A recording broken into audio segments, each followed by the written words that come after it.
Hello, beautiful people. I wonder if the first row of seats is empty because you are afraid that I will hack your phones or something. That's normally what people ask me. Normally I tell them that don't worry, I already did that during the coffee break. But I didn't because we didn't sign a contract. So normally when I introduce myself that I'm Tomáš and I hacked the bank that holds your money, it's true. Very probably, just statistically, considering the number of banks we are working with. But also, it was nothing bad. It was nothing criminal, nothing like that. So obviously, we do hacking, also called penetration testing, because this is a testing conference, testers conference, in order to help. So, of course, our goal is to find all the vulnerabilities, holes, bugs before the bad guys do, so there is nothing left for the bad guys. And I'm not sure if you have the same experience with in your area of testing, but when I am on site, which is rare because most of the time we are working remotely, but some of the clients, they require us to be physically on site for whatever reasons. Most of them are probably some archaic rules from 90s, but whatever. But when I'm there, I can very clearly see who is from what department without talking to people. How is it so? So normally the programmers, they are like very grumpy when they see me there. And the security staff is very happy to see me. So it's very obvious if it is like, oh, hi, hello, you're here again, how are you? Or if it is a, yeah, hi. So why they are grumpy? Because what we do is we point at what they did wrong. And I'm really sad about it because together, them and us, we are creating something that at value works good and is secure.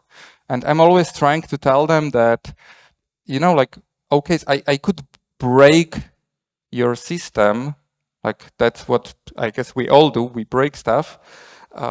And, you know, it's painful for the people that build it, you know, they put so much energy, love into that, and we are breaking it.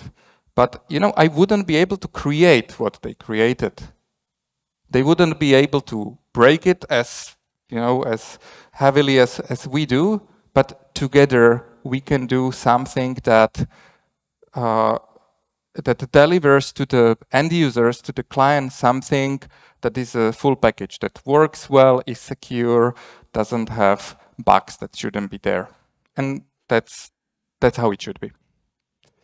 Okay, so normally, you know, like the discussions about security depends on where you lead them, but some like very idealistic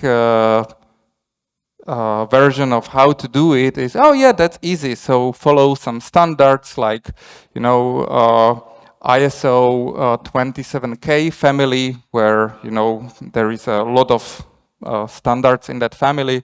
Have a firewall, have a web application firewall, have intrusion prevention system, deploy that software, buy that box, and it's all good.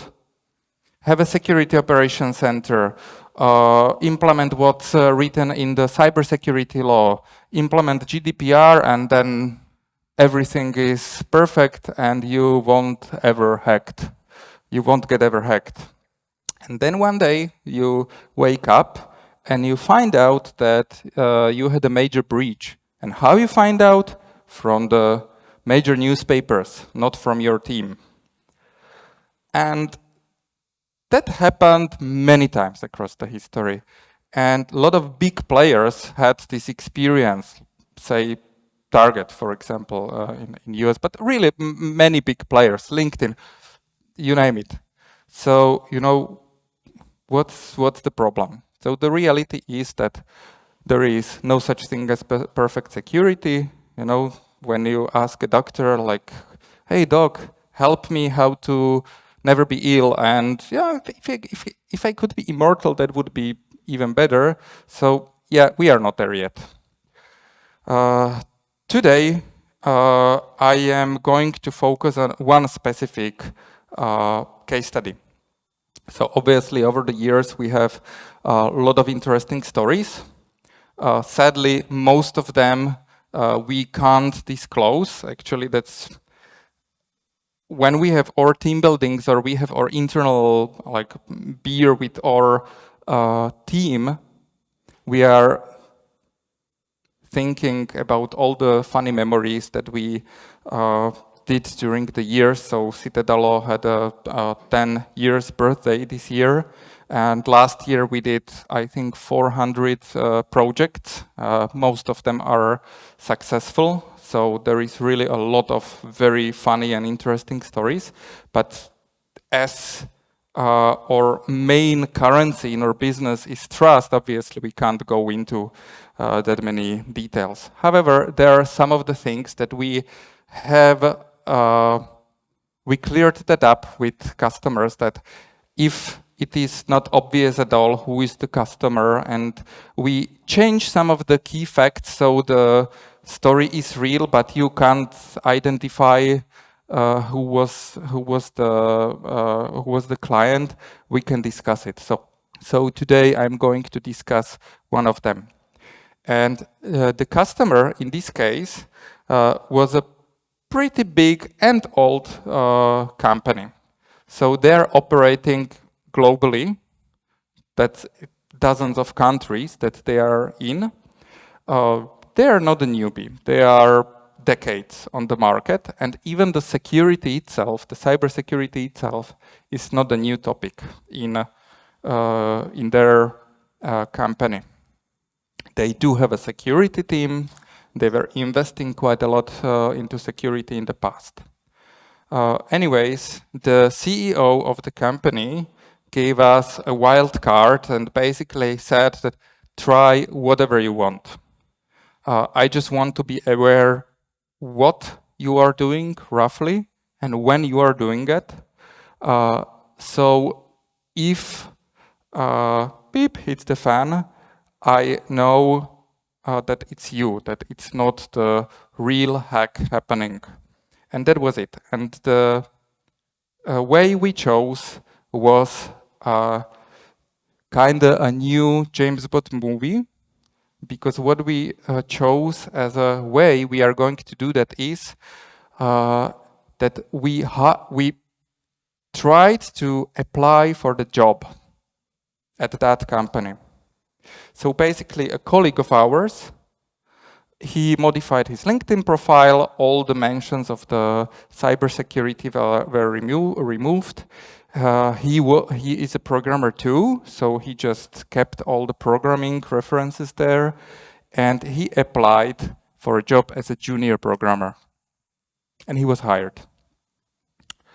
So he started his work, undercover work, and suddenly day one, and he had 2 jobs at the same time. So kind of, magic started happening. So first day was as any other first day when you are joining a new company.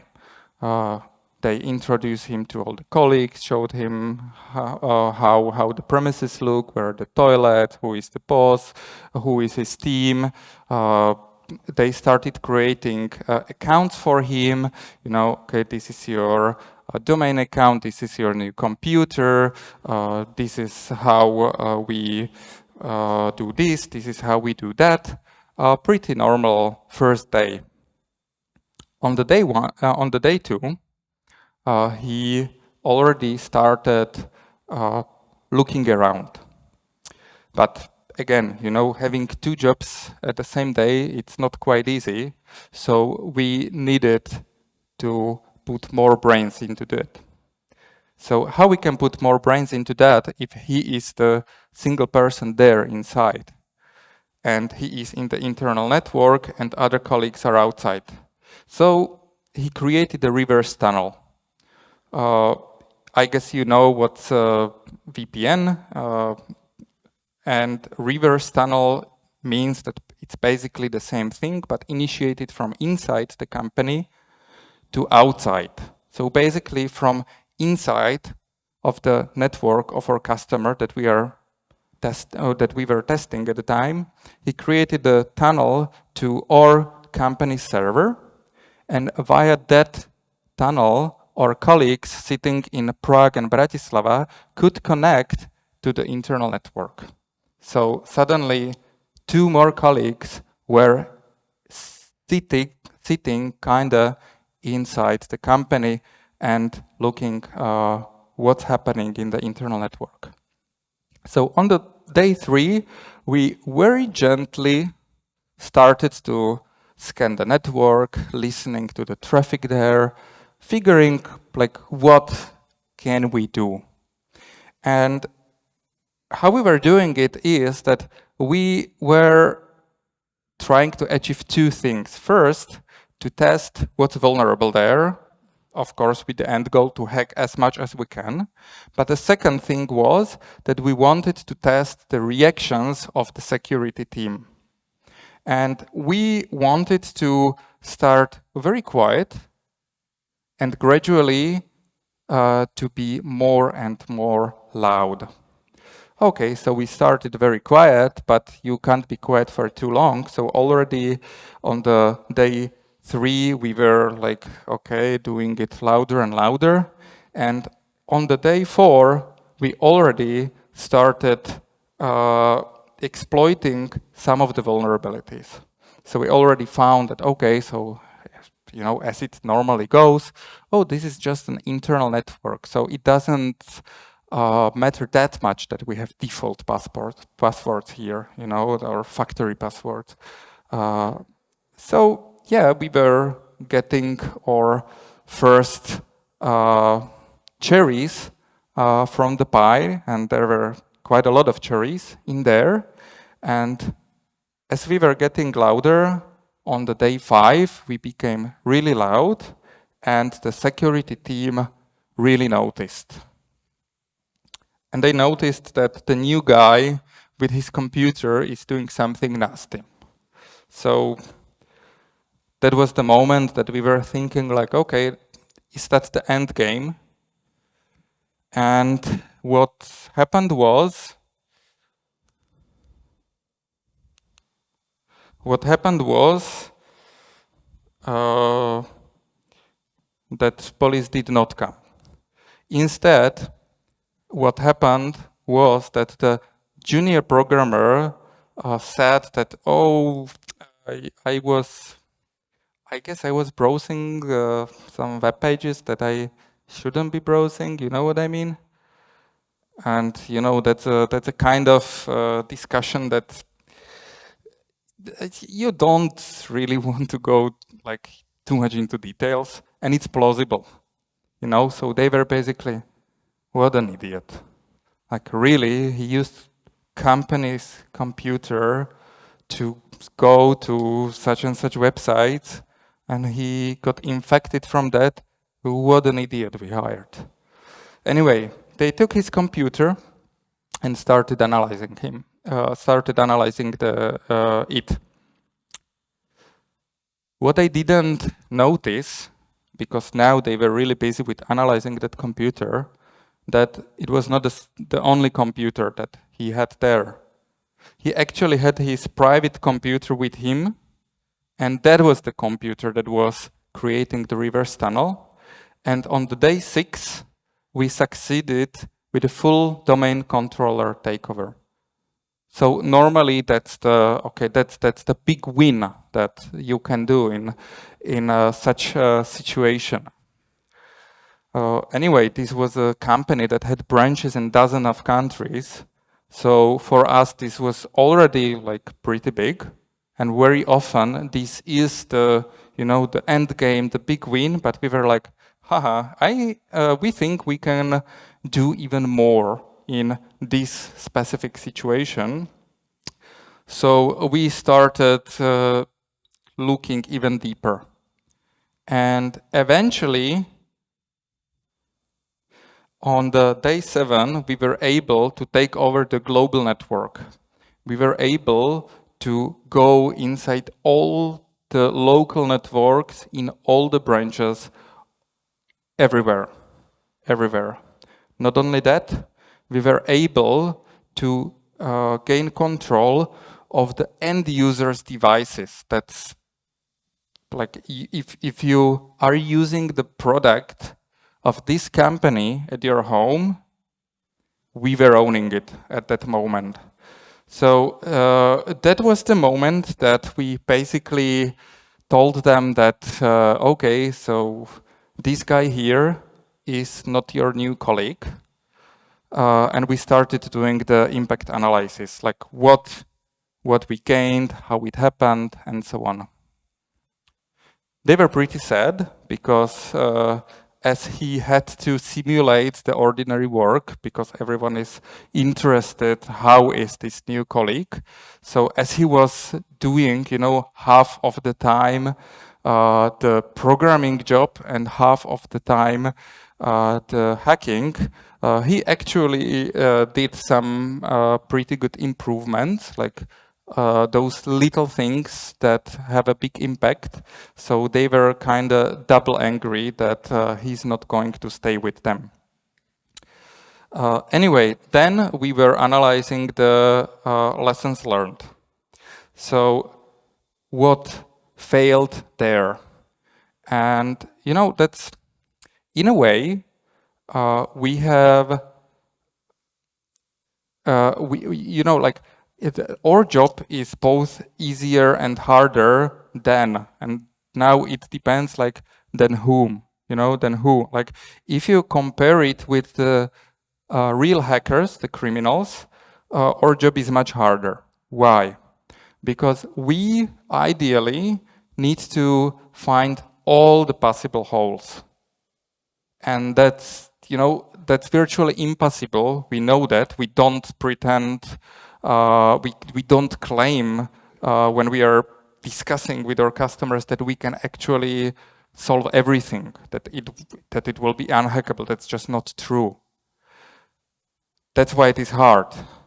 And why it is easier for the criminals, for the real attackers, is that for them, it's enough to find only one vulnerability, only single vulnerability. On the other hand, for the company that is trying to secure stuff, it's pretty rough to make it resilient, and for us, it's very easy to come and point what's wrong.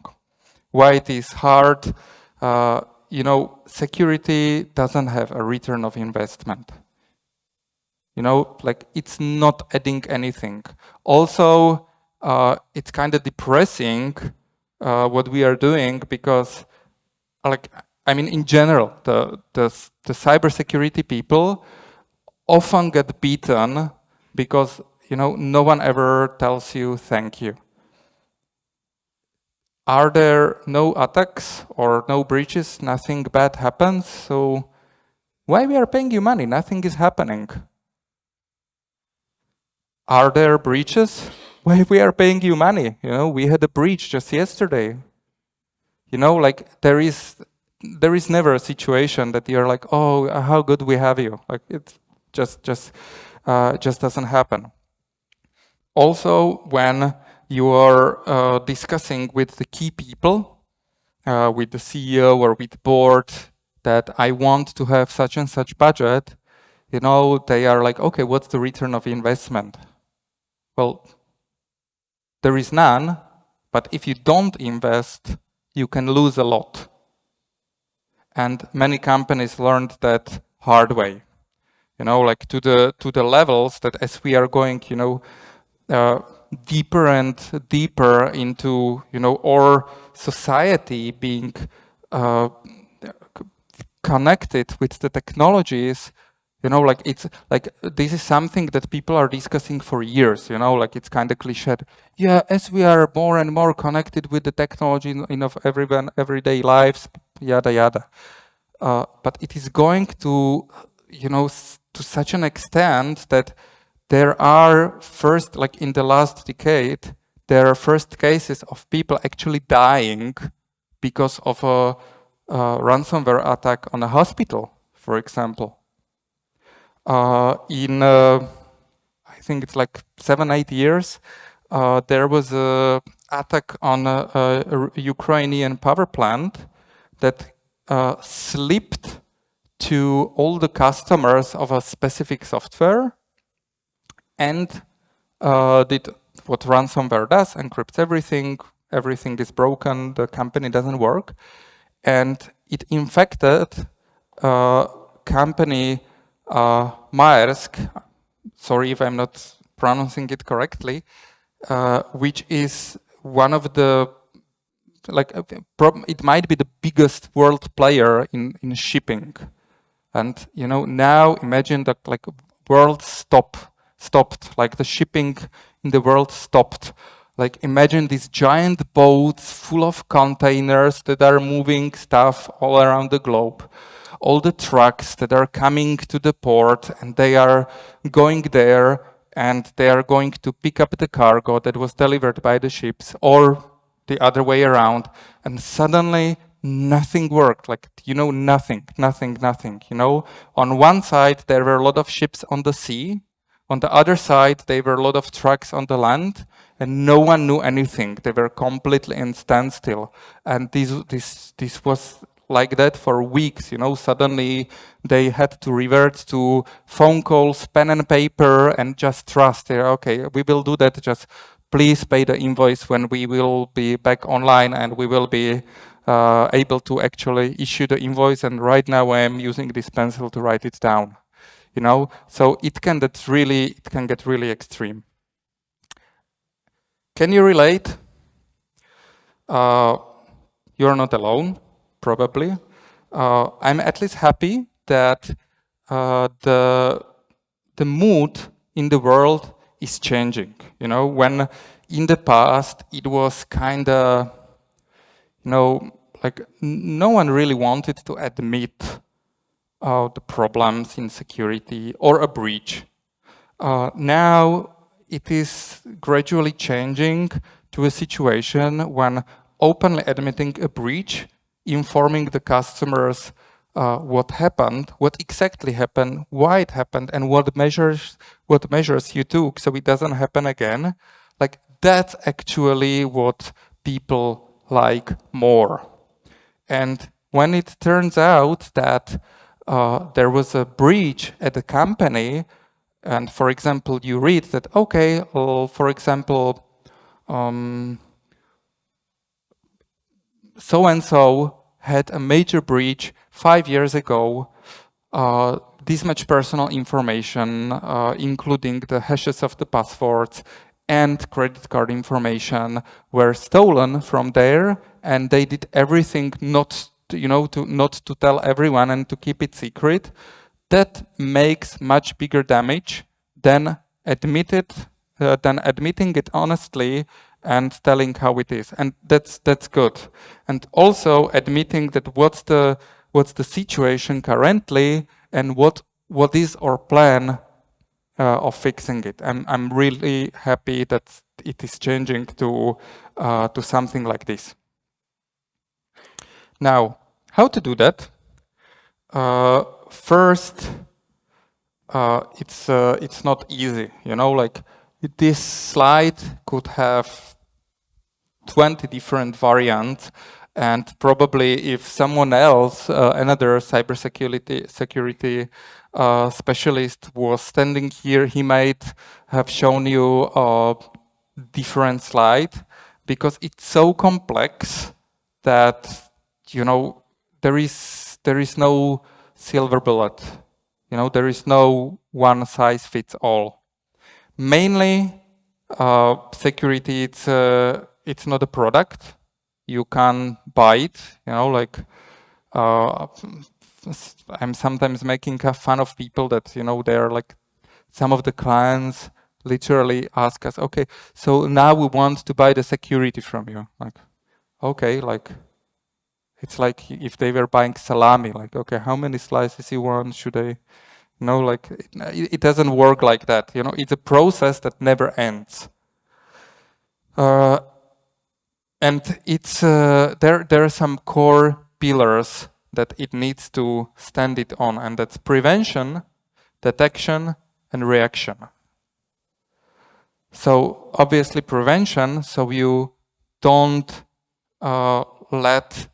so you don't make it easy for hackers. Detection, when they hack you, you want to know, and you don't want to know from the mainstream media. You want to know before they do horrible damage to your company. And the reaction, because it's not enough to know, you need to both stop the attacker and you need to fix the situation for the future. And you are in, you know, it's not that you are in 1, 2, or 3, you know, that you're in the first, second, or third of these pillars. Like you are, like your business is standing on all 3 of them at the same time, all the time.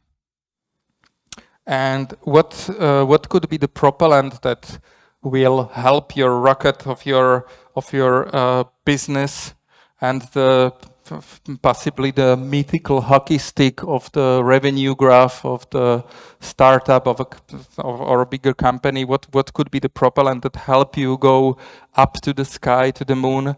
So first, defense in depth. You know, what that means is that you can't rely on one giant wall around your infrastructure.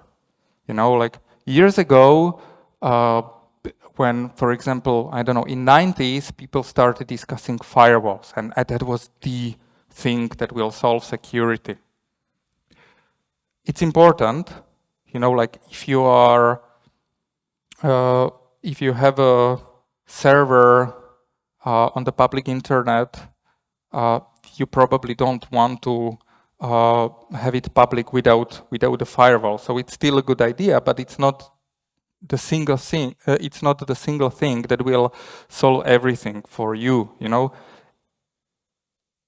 any security measure can be broken, and you need to count on that. So what's the better way is, you need to admit everyone needs to admit the rough reality that everything can be hacked, and you need to make that many complications on the way for the attacker, that the gain that the attacker possibly can get out of hacking you won't be interesting anymore, because it will be so expensive to hack you. Expensive not only in the not only money-wise, but you know, energy-wise and so on. You know, hackers are always trying to get the easiest way in. So thankfully, many times it's enough, or most of the time, it's enough to be more secure than others. Because if it is too complicated to hack you, very probably they're going to hack someone else. Unless it's a nation state or similar, you know, very focused actor that has unlimited resources and very strict, you know, very strong motivation. That's a completely different story then. Second, security testing. You know, I said that everything is hackable, so why testing? Well, yes, but hackable and hackable is not necessarily the same. You know, again, it's a very big difference if I can hack you in 5 minutes or I need 5 months to do that. And you know, then when you realize that, what I said before applies again. Security Operations Center, that's something that's very helpful, because you need to have a team that can actually monitor and react when something happens. Monitor what's happening. If you are under attack, you need to know.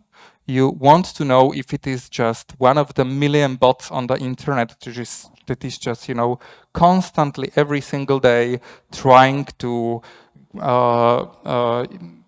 find out if you have default passwords in your system, or if publicly disclosed vulnerability from last month is not patched in your system.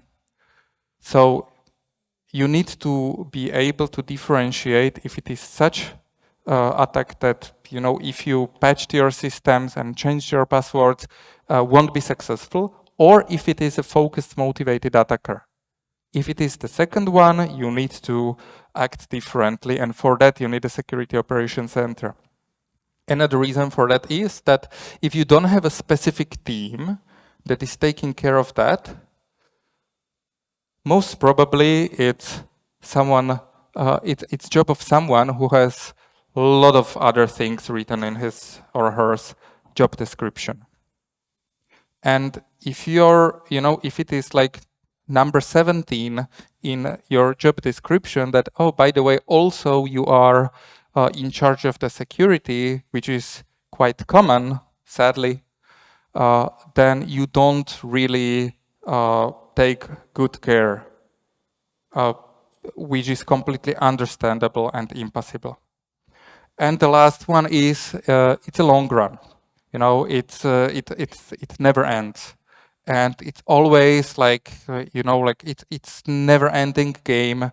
Sadly, the attackers have the advantage of the first move, so we are always kinda in disadvantage. But again, it doesn't mean that everything is lost. We need to be more secure than others.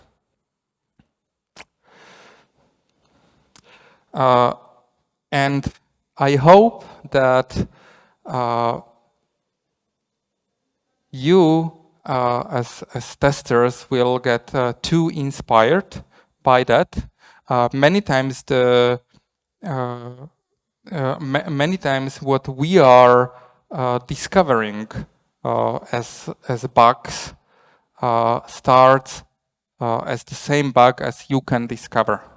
So already you are like part of your work is already helping to improve the security of the systems worldwide, and that's why I'm really happy to be here with you.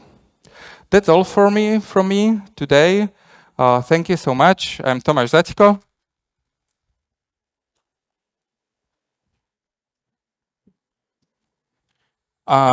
And we are Citadelo hackers on your side, and right now we are located in this beautiful blue planet, but we are working on expansion. Okay. So thank you very much, Tomáš, and please send questions to Slido, or you can even ask live. So, questions. Do we have questions? Yes. Hello. Thank you very much for the good presentation. My name is Alan from Rockten TV. With the evolution of internet and data and the creation of tools like generative AI, it has made it so easy for people to come up with payloads and things to exploit systems. So for you as a security expert on your end, how are you doing it to be able to catch up with bleeding technology and the evolution of technology to be able to not be like culprits of vulnerabilities yourself of your own security systems? So how to catch up with the bad guys? That's the question, or?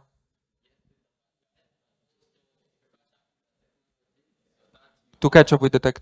Yeah. So that's the hard one. So, you know, normally what I'm telling is that if you have a, you know, like when we are hiring people, mostly like it's really irrelevant. Most of the time, it's not relevant if you have such and such university, if you study there or there. You know, it's kind of you need to have it in you, and you need to work on that. If you have a, say, you have a certification such as, I don't know, OSCP, which is like deeply technical certification, very respected. I'm normally making fun of that So that's a certificate that tells you that you know stuff that was relevant 5 years ago. So that's a constant struggle and constant work to, be in touch with the world community. And my answer might be kind of vague because there is no step-by-step, description how to do that. But how, in broad terms, it works. Like, our guys need to constantly be in touch on, let's say, on Twitter, on the forums with the people that are in the cybersecurity community. And actually many times what happens is that quite recently there was a situation that there was a new vulnerability being discussed in the cybersecurity community on Twitter. Most of the time it's just public discussion. And then we were able to do a variant of that attack the next day. It was not the same one, so we couldn't, just like a script kit is just to get that and apply that. But it was like a conceptual new thing, and we exactly the next day we were able to do that. So it's a constant struggle to keep up with that, and that's why it is very hard.